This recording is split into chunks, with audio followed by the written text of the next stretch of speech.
हाय मेरे valuable viewers, मैं हूं सबा बानो और आप लोग देख रहे हैं बिगड़ी मॉम चैनल पर नसीहती कमेटी, जो कि ख़ास प्राइम मिनिस्टर साहब की नसीहत पर बनाई गई है। और इसका मकसद है कि हर हफ्ते वो जो टीवी पर आकर नसीहतें करते हैं उनकी डी कोडिंग की जाए और आप लोगों को मज़ीद नसीहतें की जाएँ, और शायद इससे प्राइम मिनिस्टर साहब एक ना एक दिन अपने काम पर फोकस करें और नसीहतों के ऊपर कम फोकस करें।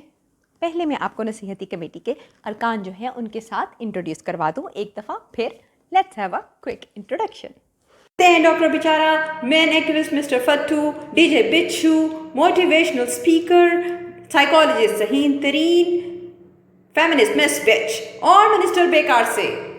तो जिन नसीहतों को करने की जिम्मेदारी हम पर सौंपी गई है आज के दिन, वो नसीहतें हैं। आपको बिल्कुल ऐसा ही लगेगा जैसे अगर आपकी कहीं गलत जगह शादी हो जाए और उसके बाद आपको घर वाले कहें कि अब तो आपको इसी के साथ रहना है सारी ज़िंदगी, तो आपको इन नसीहतों में वो अंतर महसूस होगा। यानी कि कहना हम ये चाहते हैं कि अब आपको कोविड-19 वायरस के साथ रहना है सारी ज़िंदगी। तो कब तक बचेंगे आप, ठीक है? कब तक आप जो है वो हकीकत से बचकर छुप के घर के अंदर बैठे रहेंगे? तो वज़ीर आज़म साहब का जो ख़्याल है, जो नसीहत है, वो ये है लॉकडाउन जो है इसको ख़त्म कर दिया जाए, लोगों को कोविड-19 के ऊपर छोड़ दिया जाए और पाकिस्तानी कौम जो है उसको हम सुधार लें नसीहतें करके, इस तरीके से कि वो इस वायरस के साथ अपनी ज़िंदगी गुजारना सीख जाएं। तो नाज़रीन, ये मिस्टर बेकार जो है, इन्होंने सारे SOPs और गाइडलाइंस जो हैं ये मेरे हाथ में पकड़ा दिए हैं और मैं ही आप लोगों को इनके बारे में इंट्रोड्यूस करवाऊँ। गाइडलाइंस मैंने पढ़ी हैं। ये एक तो मिनिस्टर बेकार जो है ना, मुझे इनकी समझ नहीं आती, ये क्या कर क्या रहे हैं? ये बैठे रहते हैं ना, वो बोल रहे हैं, वो ये बोल कर नहीं बता सकते। और कुछ करके दिखा सकते हैं। वो लोग एक्चुअली बात ये है कि इनको ऑर्डर्स, एक्चुअली इनको भी सब चीज़ें जो हैं वो पीछे से बना कर दी जाती हैं, तो ये ख़ुद नहीं मतलब वो करे होते, इसलिए ये ख़ुद नहीं पढ़ सकते। आप समझने की कोशिश करें। This is just so funny. मैं तो हमेशा से, मुझे इनकी काबिलियत पर शक था। हर किसी भी शख्स को जो है वो मोटिवेशनल लेक्चर्स देकर काबिल बनाया जा सकता है, इसी तरह किसी भी SOPs को भी इफेक्टिव बनाया जा सकता है। मेरा ख्याल है कहते हैं कि मैं परफॉर्म करूँगा, मगर कब परफॉर्म करेंगे, मतलब कब? ये मतलब ऐसी बात है जिस ये वो सिंगर है जो वो ख्वाब ही देख रहे हैं अभी तक। गाइडलाइंस में एक और भी कमी है, इन गाइडलाइंस में एक और भी कमी है। डीजे वाले बाबू मेरा गाना चला दे, डीजे वाले बाबू मेरा गाना चला। मैं आपको ये बात बता दूं कि ये सारी जो गाइडलाइंस वगैरह हैं ये आपको मुख्तलिफ वेबसाइट्स पर मिलेंगी। बेशक सब लोगों के पास वेबसाइट्स की रसाई नहीं है, लेकिन एक गोल्स होते हैं और एक सिस्टम्स होते हैं। हाँ, मतलब आपका गोल क्या है इसमें? लोगों को कोविड से बचाना या अपनी शोखी मारना कि हमने गवर्नमेंट ने ये सब कुछ दे दिया है? वेबसाइट पे बैठ के पाकिस्तान के जो लड़के हैं वो SOPs बैठ के देखते हैं, वो लोग तो कुछ और ही देखते हैं। ये दुकानों वाले तो ख़ास तौर पे जो वो देखते हैं वो मैं आपको बता सकती हूँ। हर कोई इतना पढ़ा लिखा नहीं है। ख़वातीन की पढ़ाई पे तो, तालीम पे तो वैसे ही इस कौम ने तवज्जो नहीं दी, ठीक है? तो ऊपर से ये कैसे SOPs हैं? मतलब मैंने देख लिए SOPs। आपका क्या ख्याल है, आप लोग ये SOPs बना देंगे तो लोग उनको फॉलो कर लेंगे? अगर ऐसी बात होती तो औरतों का ये हाल होता, ठीक है? अगर आपने एक तेज़ाब फेंकने वाले बंदे को सूली पे चढ़ाया होता तो आज तेज़ाब के केसेस ना होते। ये देखें, ऐसे नहीं है कौम जो है वो बाज आने वाली, कोई छितर कोई फ़ाइन शाइन इंक्लूड करे, को मैं कहती सूली पे चढ़ाएं ऐसे लोगों को। लेकिन फ़ाइन और छितर से वायलेंस बढ़ेगा।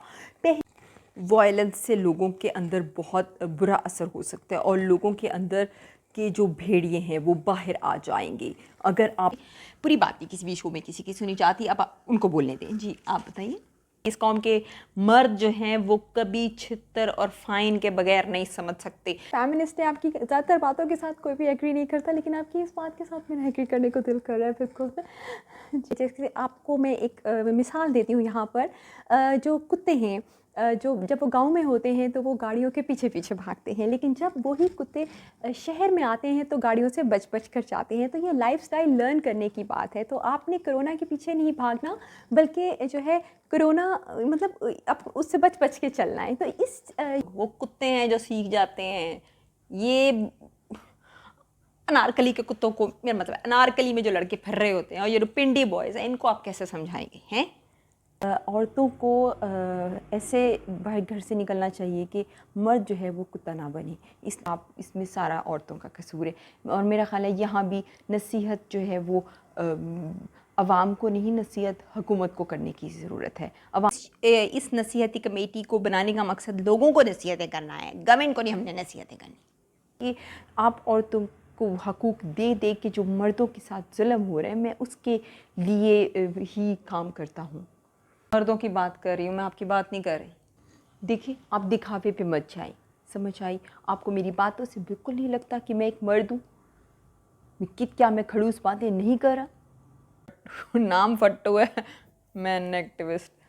को जेंडर आइडेंटिटी का बहुत इशू है और ये सिर्फ अगर आप लोग मेरी क्लिनिक आएंगे तो आपको फ़ायदा हो सकता है। ये लोग अपनी अपनी जेंडर को तो रिप्रेजेंट कर रहे हैं मगर इनमें इंसान बनने की मोटिवेशन नहीं है।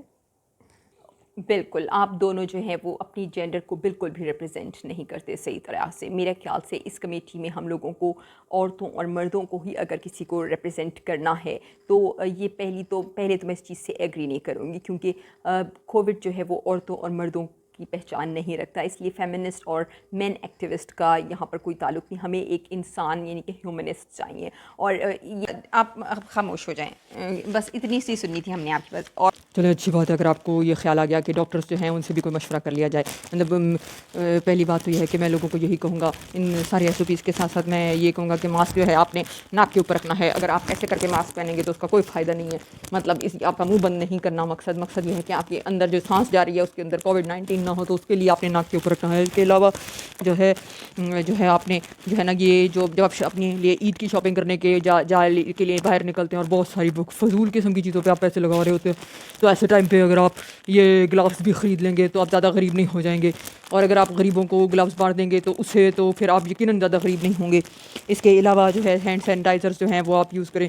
और इसके त्रों और फाइन्स के साथ साथ अगर वो लोग जो है एहतियाती तदाबीर नहीं कर रहे, उनको अपनी जेब से टेस्ट भी करवाने पड़ जाएँ COVID-19 के, तो मुझे लगता है कि काफ़ी लोग जो हैं वो जीना सीख जाएंगे इस वायरस के साथ। तो खुशफहमी है आपकी। अगर इस कौम के मर्द ट्रेन हो गए तो मेरा नाम आप बदल दीजिएगा। अब आपका नाम नहीं बदला जा सकता।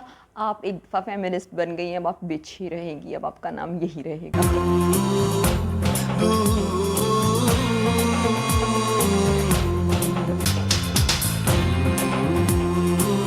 अच्छे अच्छे गाने सुनने के लिए तो मेरा ख्याल है कि हर कोई तैयार रहेगा। मैं डॉक्टर हूँ, मेरी भी कुछ सुन ले। शो का इख्तिताम जो है वो हुआ चाहता है। सब लोगों की राय को हमने आधा आधा सुन के किसी को पूरी तरह हमने बोलने नहीं दिया। और उसके बाद जो है अब जो कि है इख्तिताम का वक्त आ चुका है, तो जो चीदा बातें हैं वो मैं आप लोगों को। मैं डॉक्टर हूँ, मेरी भी कुछ सुन ले।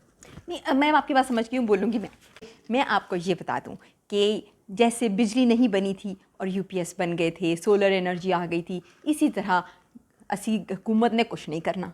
अब आपकी वायरस से शादी हो चुकी है। अब मेरा मतलब है कि अब आपको इस वायरस के साथ ज़िंदगी गुजारनी पड़ेगी, ठीक है? तो अब आप इस हकीकत को तस्लीम कर दें। ये शादी नहीं है जिसमें तलाक हो जाए, ये एक वायरस है, समझ आई? इसमें और शादी, गंदी शादी में फ़र्क फिर भी है, ये बात आप याद रखिएगा।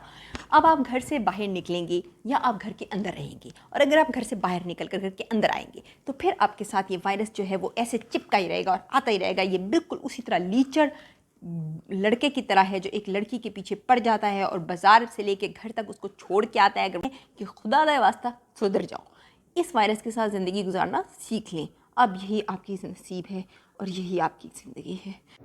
लॉकडाउन भी ज़रूरी था, निकलना भी ज़रूरी था कि हम लोग अकल से काम ले लेते, फासला भी ज़रूरी था, मास्क लगाना ज़रूरी था।